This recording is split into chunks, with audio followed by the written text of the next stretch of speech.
Apa itu logika ilmiah? Fahami, berkat pertolongan logika ilmiah, inilah akal budi dapat bekerja dengan lebih tepat, lebih teliti, lebih mudah dan lebih aman, manusia dalam menjalani kehidupan. Kemampuan logika alamiah manusia ada sejak lahir, logika dibagi menjadi dua. 1. Logika alamiah adalah kinerja akal budi manusia yang berpikir secara tepat dan lurus sebelum dipengaruhi oleh keinginan-keinginan dan kecenderungan-kecenderungan yang subjektif. 2. Logika ilmiah memperhalus, mempertajam pikiran serta akal budi. Logika ilmiah menjadi ilmu khusus yang merumuskan asas-asas yang harus ditepati dalam setiap pemikiran. Logika ilmiah dimaksudkan untuk menghindarkan kesesatan atau, paling tidak, dikurangi. Logika terbalik memandang sesuatu jauh melampaui batas lahiriah, sebut saja dengan sudut pandang ruhiyah. Karena ia menggunakan kekuatan ruhiyah, kebersihan nurani, ketajaman iman, sebagai kacamatanya. Orang yang biasa menggunakan logika ini tidak semata mengandalkan akalnya yang terbatas, tapi berusaha berpikir menyambungkannya dengan yang tidak terbatas. Pencapaian kerja fikir tentang alam berdasar tafsir kitab suci, adalah upaya pencapaian usaha yang mendekati benar, asalkan kita tidak menafsirkan di atas tafsir terdahulu, agar tidak terjebak dalam pemaknaan sesaat masuk dalam kesimpulan dangkal. Oleh karena itu, hermeneutik pada akhirnya diartikan sebagai proses mengubah sesuatu atau situasi, ketidaktahuan, menjadi mengerti. Benar, mengerti, memahami alam dan penciptanya untuk melakukan kerja sadar melakukan hidup sesuai hukum ketetapan jagat raya dan isinya. Pada saat ini kebenaran kitab suci yang oleh sains diakui. Kebenarannya dalam mengungkap fakta alam, tengah mengalami pendistorsian melalui cara menjungkir balikan fakta kitab suci, seolah dibenturkan dengan sains. Hasil akhirnya orang tergiring masuk pada area anti-Tuhan, melalui alat sains sebagai medianya. Ini kerja propaganda, konspirasi global, yang anak panahnya difokuskan tepat pada area di mana manusia, yang sudah sejak dahulu telah berkonsep pada Yang Maha Mutlak dengan sebutan Hyang di masa terdahulu. Melakukan sembah kepada Hyang, dua kata menjadi satu kesatuan kalimat utuh. Sembahyang, kata ini sudah ada lama di Nusantara sebelum ada yang bernama agama.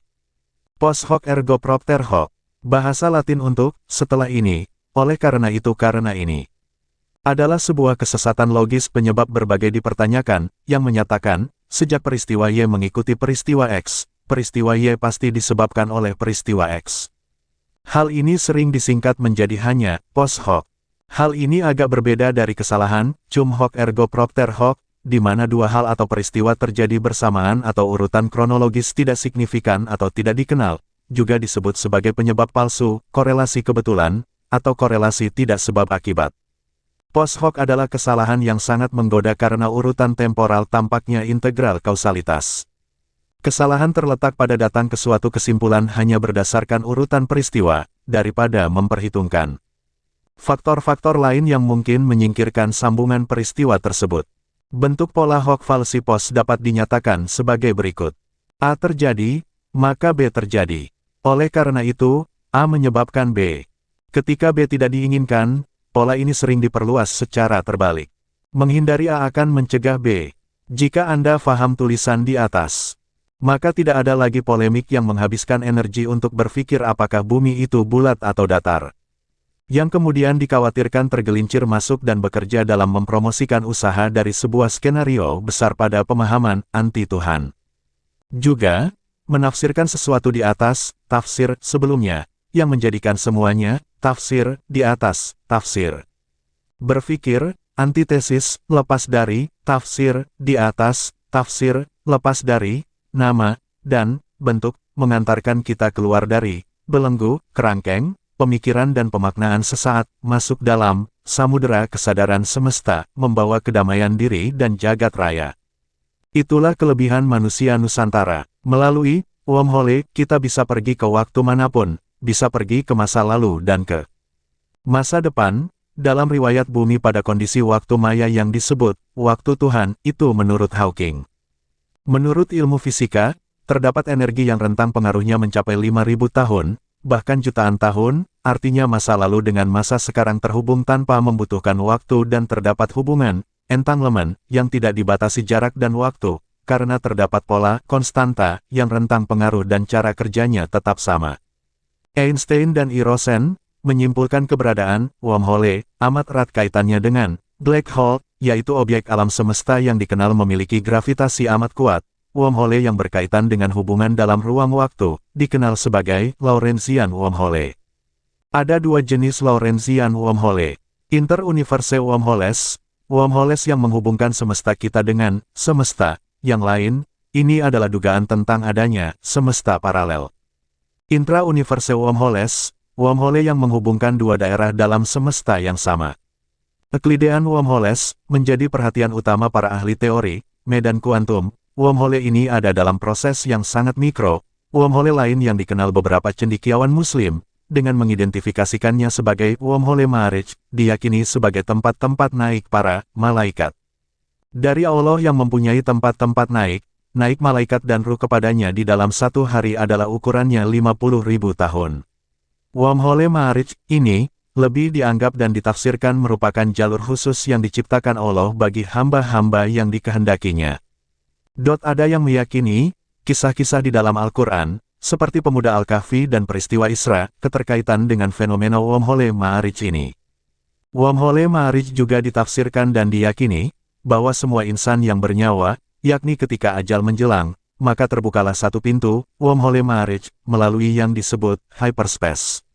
Diyakini bahwa kita akan terhubung ke alam barzakh, di mana malaikat maut akan menemani kita dalam meniti jembatan ini, yang satu harinya berbanding secara relatif 50.000 tahun di bumi. Transkripsi lontar Bagawan Garga, 3-4 tertulis. Pada mulanya belum ada apa-apa atau alam ini kosong, yang ada hanya kekosongan atau luang. Sang Hyang Widi yang tunggal disebut juga Paramasiwa dalam Saptaloka. Jyotisa adalah ilmu astrologi atau ilmu astronomi bangsa Nusantara maju terdahulu berasal dari bahasa Sanskerta, yakni Jyoti, yang berarti cahaya, dan Ish, bermakna Tuhan, sehingga Jyotisa bermakna Tuhan pengendali cahaya. Ini konsep pemahaman asli leluhur Nusantara, bukan dari India. Di Bali yang menyimpan dharmik original, ilmu astronomi dan astrologi dikenal bernama ilmu wariga. Patokan yang digunakan adalah perhitungan surya chandra pramana atau disebut solar dan lunar system yang sampai sekarang tetap dipakai di kalender khas Bali. Penggunaan salah satunya pada saat menentukan jatuhnya hari raya Nyepi, yakni menentukan sasi Kasanga melalui perhitungan surya pramana, jatuh setiap sasi yang sama dan menentukan jatuhnya Tilem melalui perhitungan chandra pramana. Dalam Saptaloka yaitu tingkat keempat, Sang Hyang Widi itu disebut Loka Pala artinya pemimpin alam. Dalam kepemimpinan ini Sang Hyang Widi digelari bermacam-macam menurut tempat dan tugasnya, misalnya Panca Brahma, Panca Dewata, Nawa Dewata atau Dewata Sangga. Ilmu wariga, ada wariga untuk pertanian, jodoh, kelahiran, pedewasan, dan lainnya. Leluhur bangsa Nusantara telah mengenal jagat raya beserta isinya. Semua ini terekam sempurna di Bali Indonesia. Ini bukan dari India, tapi sebaliknya fakta telah akademik membuktikan yang di sana itu pengembangan dari sini. Penyebutan benda-benda angkasa di jagat raya sebagai berikut. Matahari, disebut Redite atau Raditya. Bulan, disebut Soma. Mercurius, disebut dengan Buddha. Jupiter, disebut Brahaspati atau Uraspati. Venus, disebut dengan Sukra. Saturnus, disebut dengan Saniscara. Mars, disebut Manggala atau Anggara. Tentang Mars dalam konsep universe di Nusantara, khususnya di Bali tempat yang menyimpan sempurna tentang astrologi dan kaitannya dengan wormhole yang terekam dalam cerita verbal lisan dari mulut ke mulut dari leluhurnya bahwa manusia, leluhur bangsa Nusantara penduduk Sarawanamas atau Mars sering berkunjung ke bumi menengok sanak familinya di bumi. Di antaranya mereka membuat sebuah danau perak yang sangat jernih di Bali.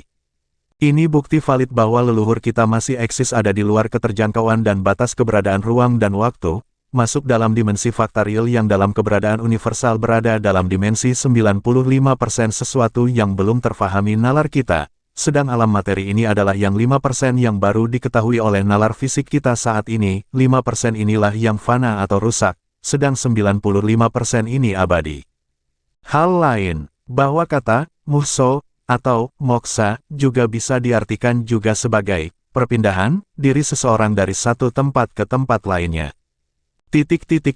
Yang dimaksudkan dengan perpindahan di sini adalah perpindahan di dalam dimensi ruang dan waktunya. Dan pelaku tetap eksis, selama jagat raya masih ada. Ini yang dilakukan leluhur dan raja-raja Nusantara. Dalam keilmuan leluhur kita ada istilah, dunia alit, adalah kita, jagat kecil, dan jagat raya adalah jagat besar, dunia ini beserta isinya. Dalam jagat kecil kita ini pun ada yang disebut dengan wormhole, atau lubang hitam. Ini berada di pusat tubuh kita di cakra jantung. Tubuh kita adalah kumpulan energi. Jika energi itu kita pusatkan pada cakra jantung, maka akan terbentuk lubang hitam. Masuk terus ke dalam lubang hitam gelap dalam kesadaran kefana, menjadikan energi kita eksis di kegelapan, membentuk sinar putih dan terjadi Big Bang di jagat alit. Segala energi diri, membentuk dan menyusun kembali materi fisik di alam 95% itu. Jadi, maka, terjadilah. Perjalanan antariksa lintas planet bahkan galaksi pernah dan sudah dilakukan leluhur Nusantara. Selasa tanggal 5 Januari tahun 2011, pesawat besar lintas galaksi dan planet telah berkamuflase dalam bentuk lain, menurunkan pesawat kecilnya di Jogja menyisakan jejak crop circle di area persawahan.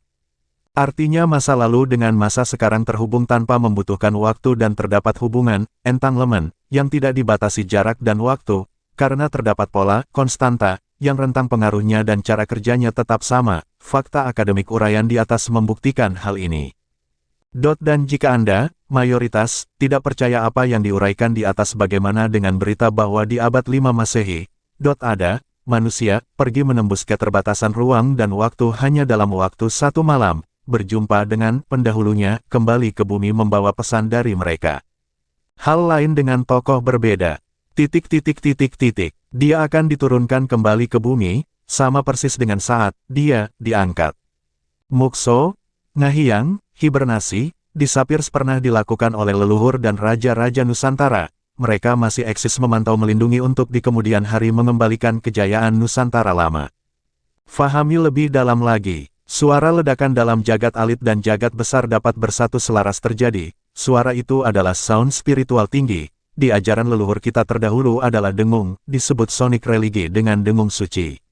Om, Aom, atau kata, Amin, Throwback History of Indonesia, Exploration dan Research, by Santo Saba.